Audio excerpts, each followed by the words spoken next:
Joining us now for World Brief and the review of some of the headlines of today's newspapers from around the world is Adefemi Akinsanya, who is here live in the studio. Good morning, Adefemi.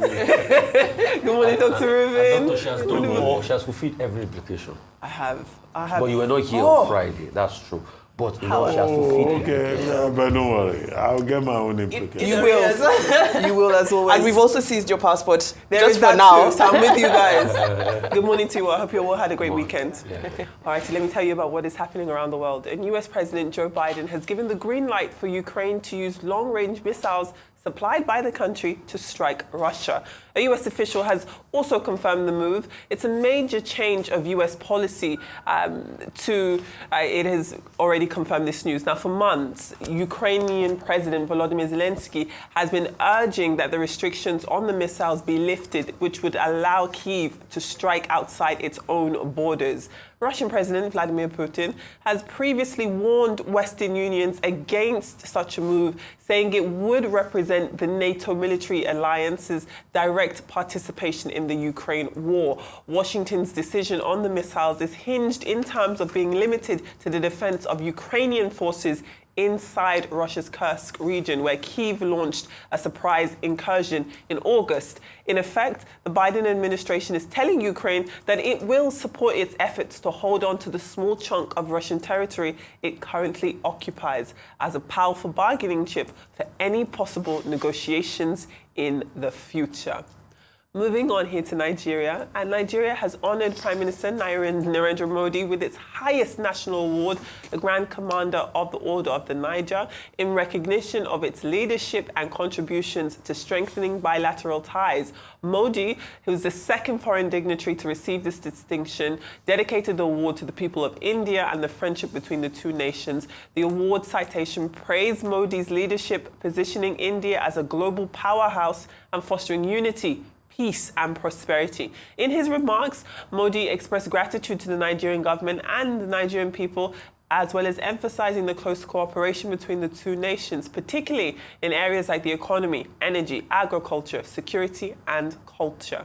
And President Bola Ahmed Tinubu arrived in Rio de Janeiro late on Sunday night, marking his participation in the 19th Heads of State and Government Summit of the G20. He was accompanied by a high-level delegation of ministers, including the Foreign Minister, of course, Yusuf Tuga, the Minister of Livestock Development, Idi Mukhtar Maya, and the Minister of Arts, Tourism and Culture, as well as Creativity, Hannatu Musawa. Now, Tinubu was welcomed by Brazilian officials, including the ambassador of Ministry of External Relations in Brazil. The summit, which is being hosted by President Lula da Silva, takes place from November 18th to the 19th under the theme of building a just world and a sustainable planet.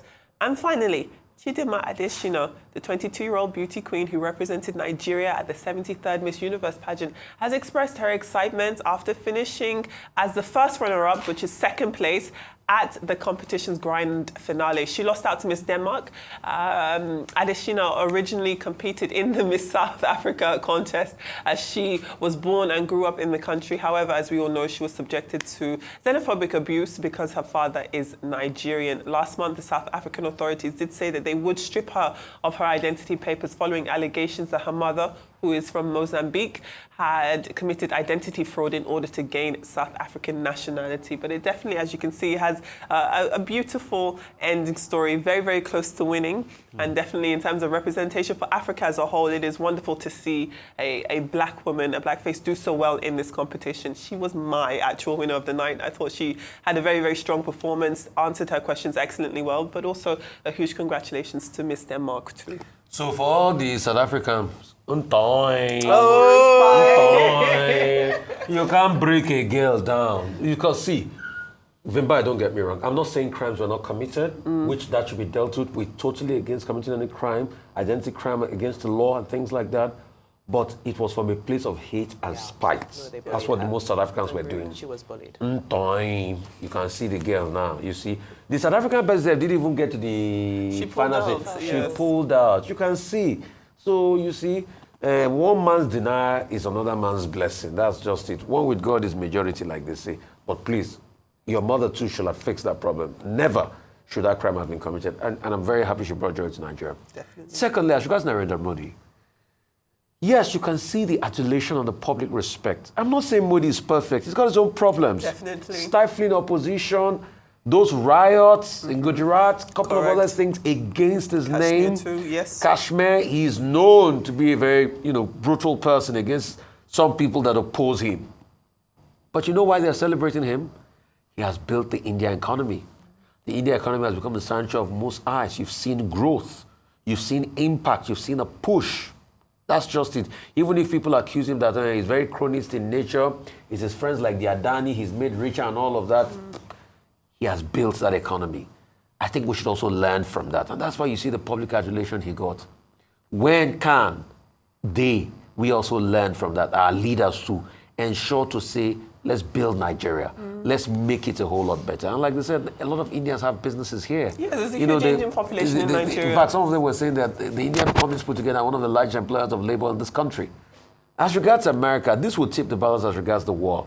The ATMC CMMS missile that goes about 190 miles, definitely because Ukrainians have started to make incursions into Russian territory. In fact, they took some Russian areas recently before the Russians fought back and took them back. So if they can shoot this missile from inside of Russia, probably could get as much as closer to, Moscow and the likes and all of that. So this is definitely going to take the balance. But this is a reaction to a heavy Russian barraging of Ukraine and attacking most of their energy facilities and all of that.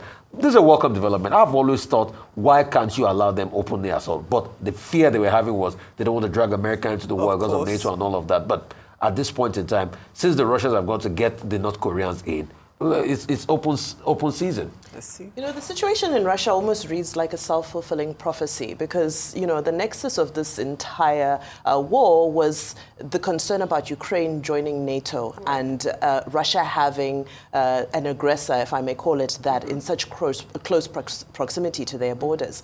Now, where does this come from? This paranoia, it's quite an incredible sentiment. I grew up in East Europe, and one thing I do know about the time growing up in that period, this was the 90s, is that there's general suspicion towards Americans from the person at the highest level to the person at the lowest level.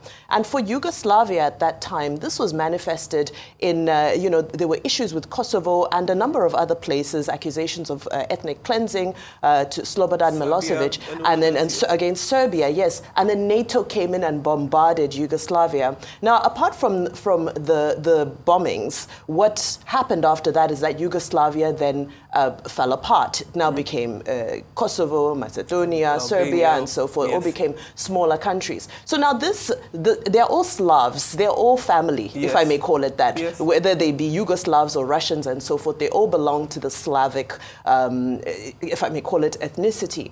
So the Russians have always had this paranoia that there's an impending attack coming from the United States, and they've always tried to ensure that they secure every single parameter around their border. Now with this development, and which was the justification for invading Ukraine. Now with this development, that's why I call it a self-fulfilling prophecy, because, now you've invited the bombing or the aggression that you were so paranoid and worried about. I think in all of this, everybody just needs to cool down because the implications of this are very scary, especially with the president who just has 2 months left in office. And this is what he's using the legacy days of his presidency to do. I believe Anthony Blinken also said something along the lines of they will give Ukraine whatever they need for the next few weeks until they leave office. Let me start with Russia. Vimba, I know you have Russian connections, so I understand your passion. Don't put Vimba in trouble, please. But I don't know that she's pro-Putin. That's not what I'm saying. No. But I'm saying that now the U.S. president saying that now Ukraine can use the Arams 200 miles long-range missiles to hit deep into the territory. The fear is that, one, it can escalate the tension. And Russia has made it very clear that if this is the case, the crisis will be escalated. Sure.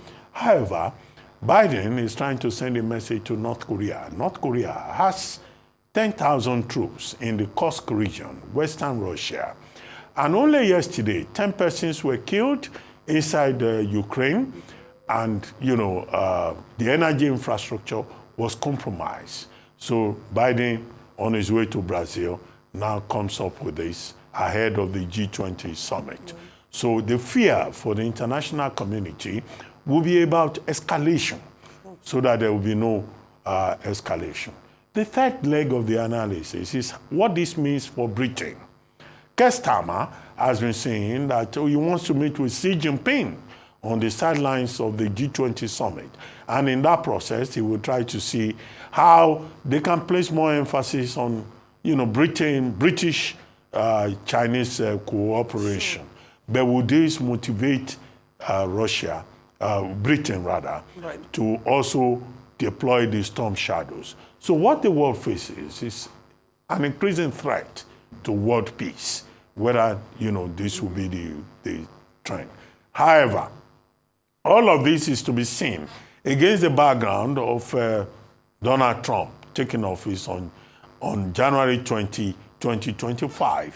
What will be the implication within geopolitics? Would Trump just come in and reverse whatever Biden has said?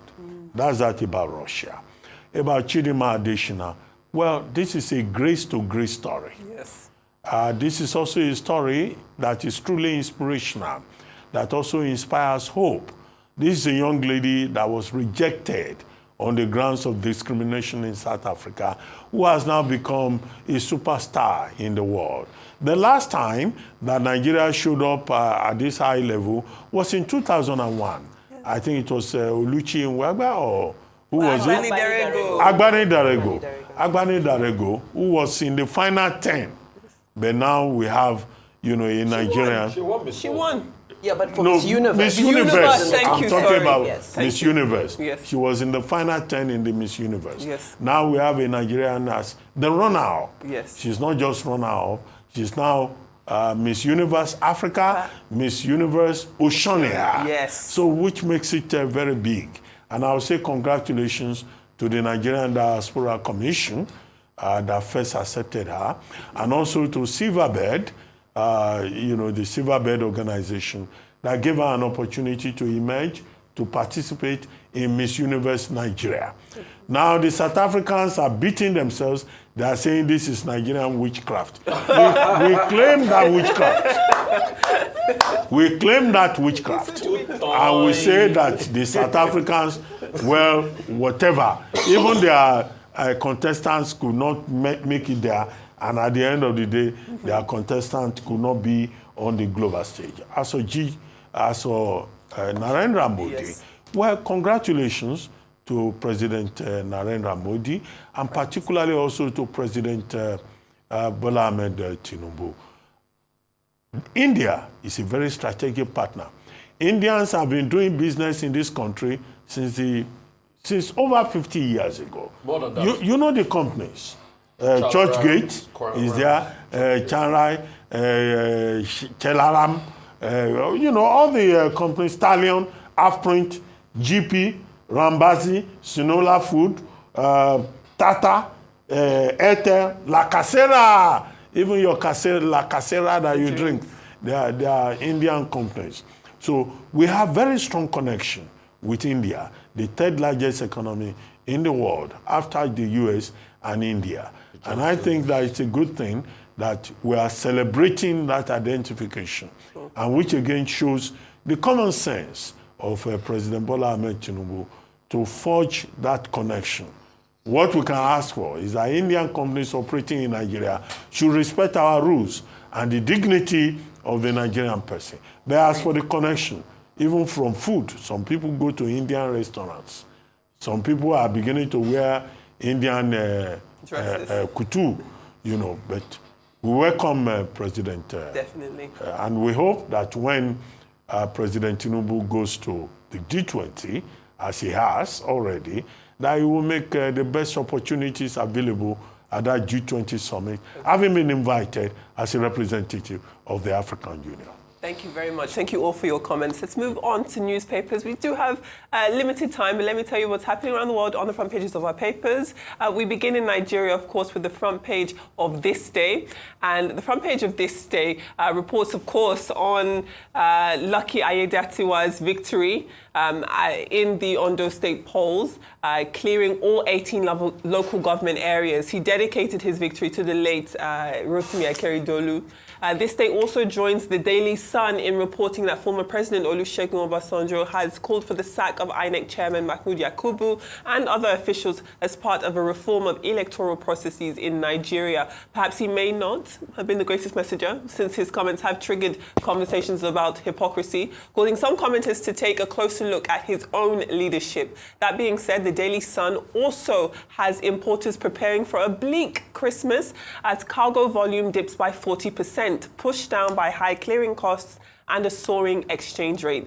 The New Telegraph reports that the Federal High Court sitting in Lagos has ordered the National Broadcasting Commission to stop using the NBC Act and the Nigerian Broadcasting Code to impose fines and threaten to impose fines, sanctions, harassment, and the intimidation of broadcast stations and other independent media houses in the country. We welcome that. Just as we reported earlier, The Guardian has Narendra Modi, the Indian Prime Minister, as well as President Tinubu on its front page. Its headline says that the two countries are leveraging their shared history to expand $7.9 billion in trade ties. Both men are now, of course, in Brazil for G20. The Punch, unsurprisingly, leads with Aiyedatiwa's victory, despite accusations of fraud during the vote in Ondo. But in the top left corner of the paper, it also has reports that Dangote and Ipman have signed a 240 million litre monthly petrol deal. To African papers now, and the Daily Graphic of Ghana leads with 66% of voters who participated in the poll conducted by the paper, saying they will prioritise policies and manifestos in next month's elections. Staying with the elections, and the Daily Nation of Kenya has former Interior Minister Fred Matiang'i, who has signed a contract with the Israeli-owned firm which helped Duma Boko storm to victory in Botswana in order to bolster his campaign as he prepares to unseat President William Ruto in the 2027 elections. To the United Kingdom now, and the Daily Express leads with the Labour's so-called war on farmers and how it has been slammed for putting food security at risk. 20,000 farmers are heading to London to protest the 20% inheritance tax for farms worth more than £1 million. And speaking of farms, under a different type of risk, The Sun reports on a raid on Windsor Castle while the Prince and Princess of Wales and their children were sleeping, allegedly in an attempt to steal vehicles from a nearby farm. Those are the stories on papers from around the world today. Brilliant, Adefemi. Thank you so much. There's a lot to pick out there, but unfortunately our time is fast spent. You did a great job. Thank you so much.